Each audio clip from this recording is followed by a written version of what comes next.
12월 3일 10년에 20억을 모으기를 도전하고 있고 기록에 남기고 있는 진아입니다.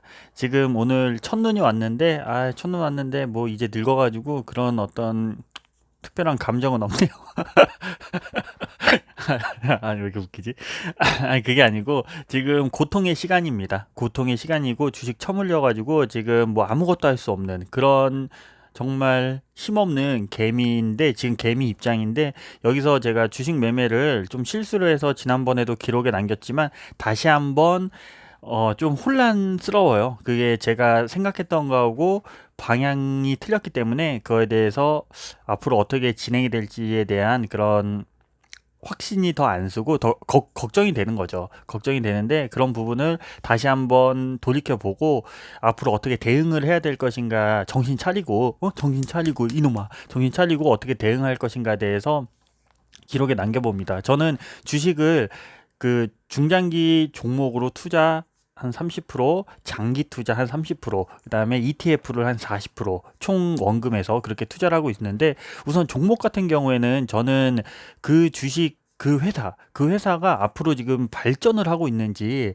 또는 매출이 다음 분기에 올라갈지 그런 부분에 대한 파악을 못 합니다. 저는 그런 능력이 안 되고 그런 실력이 안 돼 가지고 그런 종목을 살 때는 뭐 이야기 많이 나오잖아요. 종목은 제가 종목 발굴을 제 자체적으로 하지는 않고 그 유명한 사람들 많이 있습니다. 정말 똑똑하고 잘 나가는 사람들. 그 사람들이 사기꾼이고 아니고 뭐 그런 부분이 나눠져 있기는 하지만은 제 눈에 그 괜찮다라고 생각하는 그런 사람들이 있거든요. 그런 사람들 이렇게 어떤 종목을 관심 있게 보나 요즘에 그런 부분을 보고 관심 종목에 넣어놓고 그 다음에 매수를 할 시기가 된 것 같다라고 하면 매수를 하는데 제가 종목 매수를 할 때는 우선 시장에서 주목을 받고 있으면은 일단 저는 안 삽니다. 그 대표적인 예가 5G였거든요. 5G가 올해 계속 좋았죠. 계속 좋고 관심 받고 그럴 때 저는 관심 종목에 넣어놓고 지금도 관심 종목입니다. 그래서 조만간 매수가 들어갈 수도 있을 것 같아요.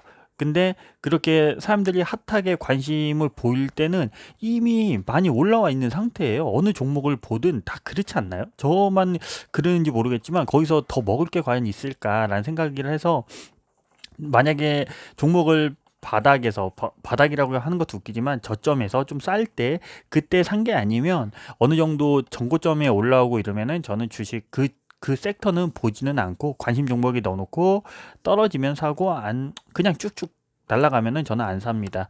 그래서 지금 많이 5G라든가 5G 진짜 고통스럽죠. 그 많이 지금 내려와가지고 아마 고통받고 있을 텐데 그런 주식들 이제 슬슬 관심에 넣어놓고 좀씩 사갈 수도 있는 그런 거고 또 종목으로 보자면은 뭐 갑자기 생각이 안 나는데 5G가 그렇고 뭐 폴더블 폰 관련주도 지금 많이 올라왔어요. 많이 올라와서 조정을 지금 조금 받고 있는데 이 종목 또한 뭐 내년 전망 좋잖아요. 좋게 나오고 그러지만 종목이 많이 올라왔고 여기서 지금 사는 것보다는 좀 더 기다렸다가 내려오게 되면은 좀 저점 구간에서 최대한 그렇게 나눠서 사서 가는 거고 반도체도 마찬가지죠. 반도체 한창 올라왔죠. 10월 달, 11월 달 이제 미친 듯이 올라와서 조금 저도 그 수익을 조금 보기는 했는데 지금 조정을 받고 있습니다. 보면은 부품 관련주 조정받고 있고 여기서 더 내려오면은 다시 한번 살만하죠. 왜냐? 내년도에 그 전망 좋고 내년도에 뭐 D램 가격이라든가 낸드 플래시 가격이라든가 다 좋고 뭐 DB 센터도 구축한다고 하고 뭐 여러 가지 그 상황이 다 좋아서 사긴 해야 되는데 그거를 조금 더 싸게 사기 위해서 분할로 좀 떨어졌을 때부터 계속 떨어질 때 이렇게 사는 거거든요. 종목은 그렇게 사는 거고 ETF 같은 경우에는 저는 어떻게 매도를 하냐면은 여러 가지 지표들이 많이 나오죠. 그래서 그 지표들을 나오고 그런 부분을 보고 사기는 하는데 그 ETF, 특히 ETF 같은 경우에는 어떤 그 이슈에 대해서 그런 악재냐, 저것이 악재인가, 저것이 호재인가, 이런 거를 굉장히 민감하게 그 단기적으로 반응을 하거든요. 그래서 예를 들어서 올 초에 아마 ETF를 매매하는 분들은 기억이 나실런지 모르겠지만은 그 올 초에 그 삼성이 그 폰을 새로운 폰 노트 10인가 아니면 폴더블 폰인가 제가 기억이 잘 안 나는데 그 3월 달에 아마 폴더블 폰일 거예요. 3월 달에 걔네가 그 이 폰에 대해서 그런 뭐라고 하죠? 발표를 하는 그 날이었거든요. 3월 초에 저는 그때 ETF를 매매를 할 때 레버리지를 사서 그게 그 삼성전자에서는 기대감이거든요. 그 새로운 폰에 대한. 그래서 그 기대감으로 한국 시장이 올라오고 만약에 한국 시장이 꺾인다. 그 꺾인다는 거는 그 코스피가 꺾인다는 거는 그 삼성전자의 많은 진짜 거의 뭐 그 삼성전자가 뭐 코스피라고 봐도 뭐 그러니까 그래서 그 폴더블 폰을 오픈하는 그날 저점으로 뭐 호재가 끝났다라고 생각을 그렇게 해서 제가 지금 11월 달 말고는 그 전까지는 ETF 매매에서는 거의 뭐 손절하거나 그런 적이 없었거든요. 그래서 그 3월 달에도 그 전에 계속 매수해오다가 폴더블 폰 그 발표하는 날, 그 전날 매도를 딱 치고 났더니 바로 그냥 코스피가 빠졌어요. 그래서 그렇게 이슈를 보고 정말 사이비 같고 그렇긴 한데 그렇게 매수를 합니다. ETF를. 그래서 이번에도 사실 그렇게 떨어지고 나서 너무 많이 급락을 했죠. 한 8월 달까지 1900포인트까지 이렇게 밀렸는데 그 전에 사실 저는 한 2000포인트 코스피 2000, 2050, 2100 그 사이 때부터 계속 레버리지를 사왔어요. 이렇게 사오고 그리고 너무 밀렸을 때는 뭐 제가 갖고 있는 현금을 계속 넣죠. 매달 넣고 그렇게 해서 11월 달 제가 그 바라봤던 거는 그 11월 중순에 그 1차 협의 미중 협상이 1차 그 서류상으로 얘네가 정말 진행을 할지에 대한 그 서류에 사인을 하는 그날 기준점으로 그 이후에 그게 잘 됐다 해도 주식은 하방으로 단기적으로라도 밀릴 가능성이 있다라고 판단을 해서 저는 몇 달 전부터 제발 11월 중순까지만 빨리 가자 올라가자 막 이렇게 예상을 하고 했는데 11월 중순이 됐는데 미중 무역 협상이 연장이 된 거죠. 그 서류상으로 작성하는 그게 연장이 돼가지고 거기서 이게 어떻게 해야 되지? 내가 어떻게 해야 될까? 이렇게 고민을 하다가 그래도 미국 그때 11월 중순쯤에까지 정말 미국 그 나스닥이 미국 주식이 계속 연일 신고가를 찍고 가는 시기였습니다. 그러면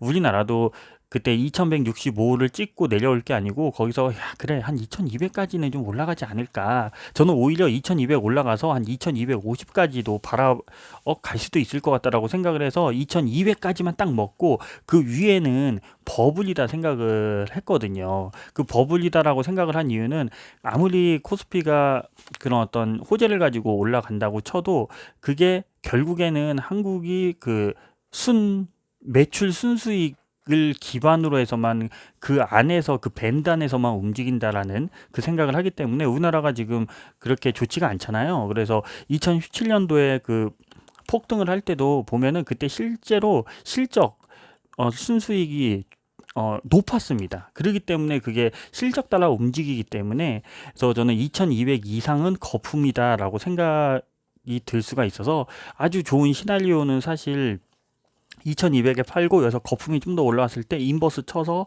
한 뭐 100포인트나 이렇게 인버스로 좀 먹고 이렇게 하면은 정말 올해도 편안하게 주식하겠다라고 생각을 했었는데 여기서부터 이제 매매가 꼬인 거죠. 그래서 매매 꼬여서 결국에는 밀려서 2165를 찍고 거기서 더 이상 올라가지 못하고 코스피가 밀리더니 그래서 저도 그동안 좀 더 참을까 하다가 매도를 쳤죠. 2130포인트에서 매도 치고 나니까 결국에는 끝난 거라고 판단이 됐거든요. 그 호재가 어쨌든 연기가 되든 그 사인을 하든 어쨌든 그동안에 올라왔던 그 호재로 인해서 올라왔던 그 부분들은 모두 끝난 거라고 생각을 하고 이제는 인버스를 치든 또는 인버스 치기가 좀 그렇다라고 하면은 현금 보유를 하고 대기를 하고 있다가 좀 밀리면 다시 레버리지를 다시 매수를 하는 그 전략을 썼어야 되는데 아주 욕심이 많아서 2130포인트에서 판 그 가격이 있잖아요. 거기서 어찌됐든 한 2100 그동안 기다린 그게 있으니까 거기서 실수를 한 거죠, 이 미친놈이. 그래서 2130포인트에서 위로 한 30포인트에서 50포인트를 더 먹는 셈 치고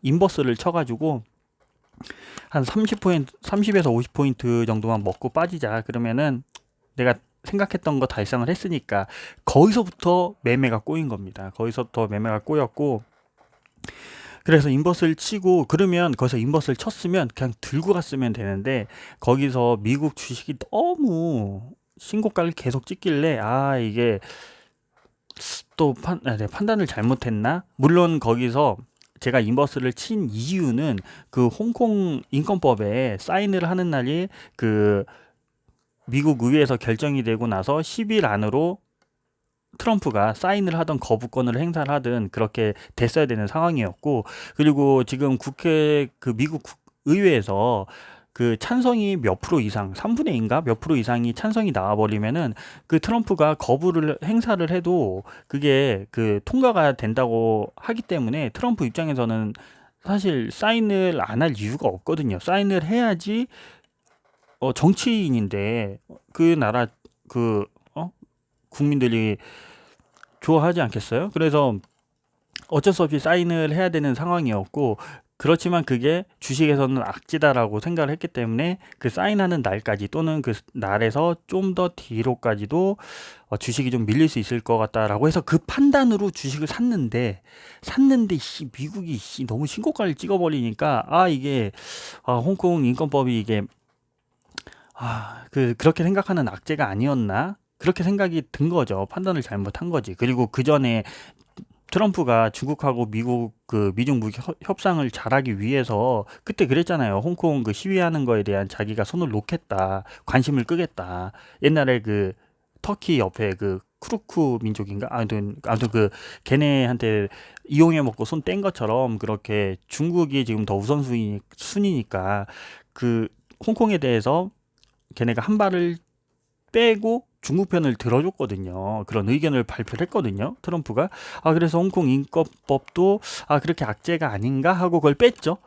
바로 인버스를 하루 만에, 이틀 만에 그걸 손해보고 손실보고 뺐습니다. 빼고 나서 봤더니 그러면 홍콩 인권법이 이게 악재가 아니면은 다시 한번 2100 후반대까지 반등을 줄 수 있지 않을까라고 해서 그때 다시 레버리지를 다시 들어갔다는 거.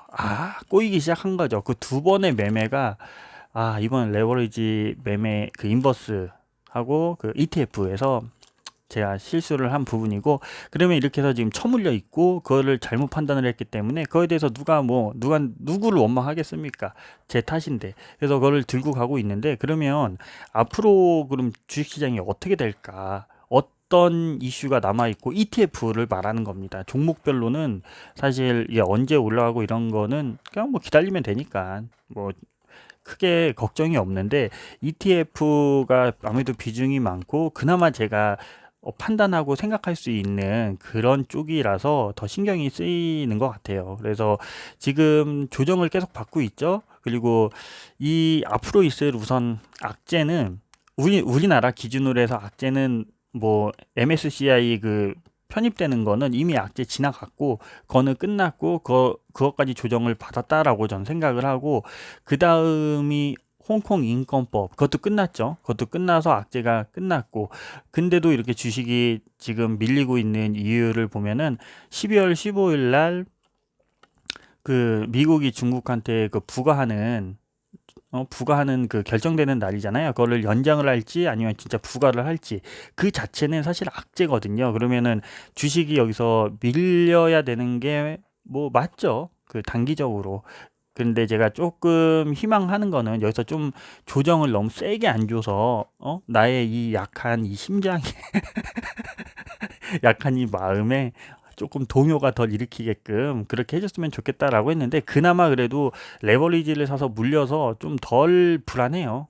레버리지기 때문에 오르기 때문에 오른다고 생각을 해서. 그래서 그 악재가 단기적으로 언제까지 갈 것이냐, 여기서 그러면은 2월 15일까지가 그 악재가 좀 반영이 계속 뭐 이야기가 나오면서 뭐 관세를 더 매기니 안 매기니 뭐 그러면서 뉴스 나오면서 악재가 나오겠죠. 그리고 우리나라에서 그 악재를 또 하나 사람들이 생각하는 거는 그 아람코, 뭐 걔네들 그 주식 상장하면은 그런 신흥국가, 특히 우리나라에서 돈이 빠져나가서 그쪽으로 돈을 들어간다라고 하는 것 때문에 그것도 악재죠. 그게 어떻게 보면은 더 큰 악재일 수 있죠, 실제적으로. 왜냐면 외인이 빠져나가면 뭐 어쩔 수 없이 우리나라는 그냥 외국인 그 칼자루 이렇게 흔들리는 주식이니까.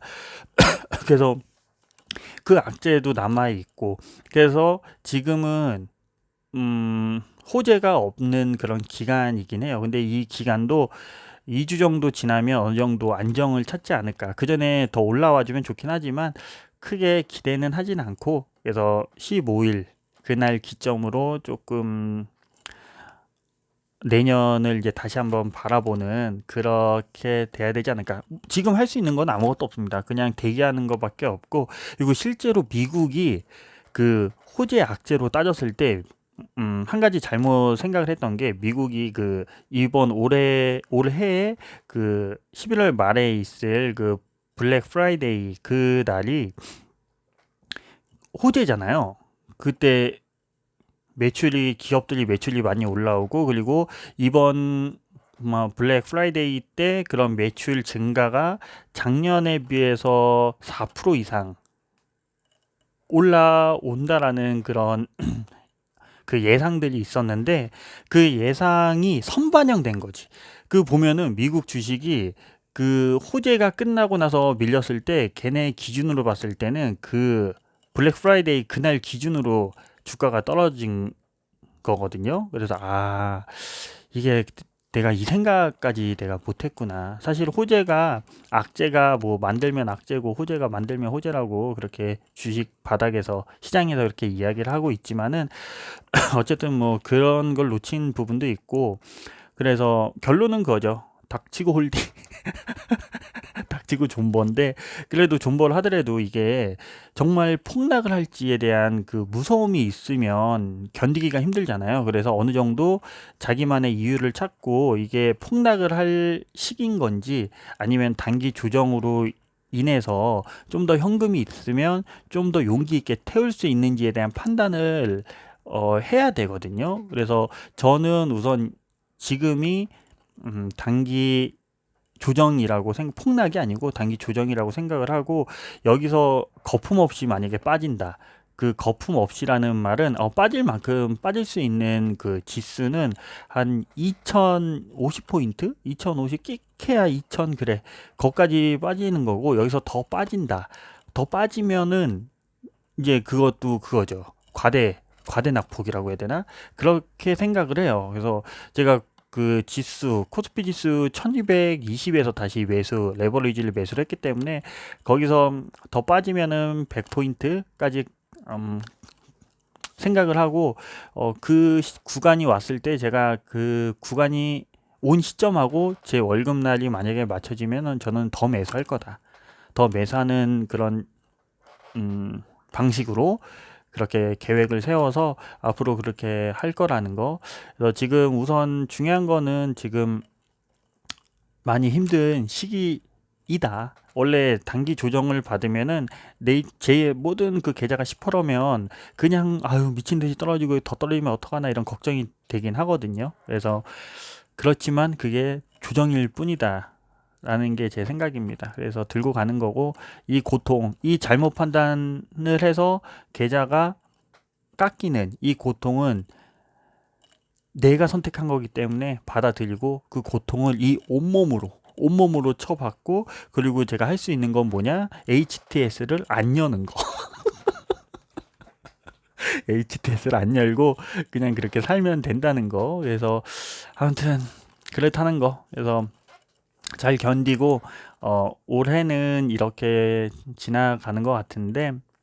그리고 또 하나 그 대주주 그 비중 있잖아요. 그래서 그 비중으로 인해서 뭐 코스닥이 좀 더 밀릴 수도 있고 아니면은 뭐 그 금액들이 벌써 빠져나갔는지 그것까지는 제가 파악이 안 되지만 그래서 결론은 지금 호재는 없다. 호재는 없지만 견디면은 내년부터는 다시 또 새로운 좋은 시장이 열릴 수 있지 않을까라는 그 기대감.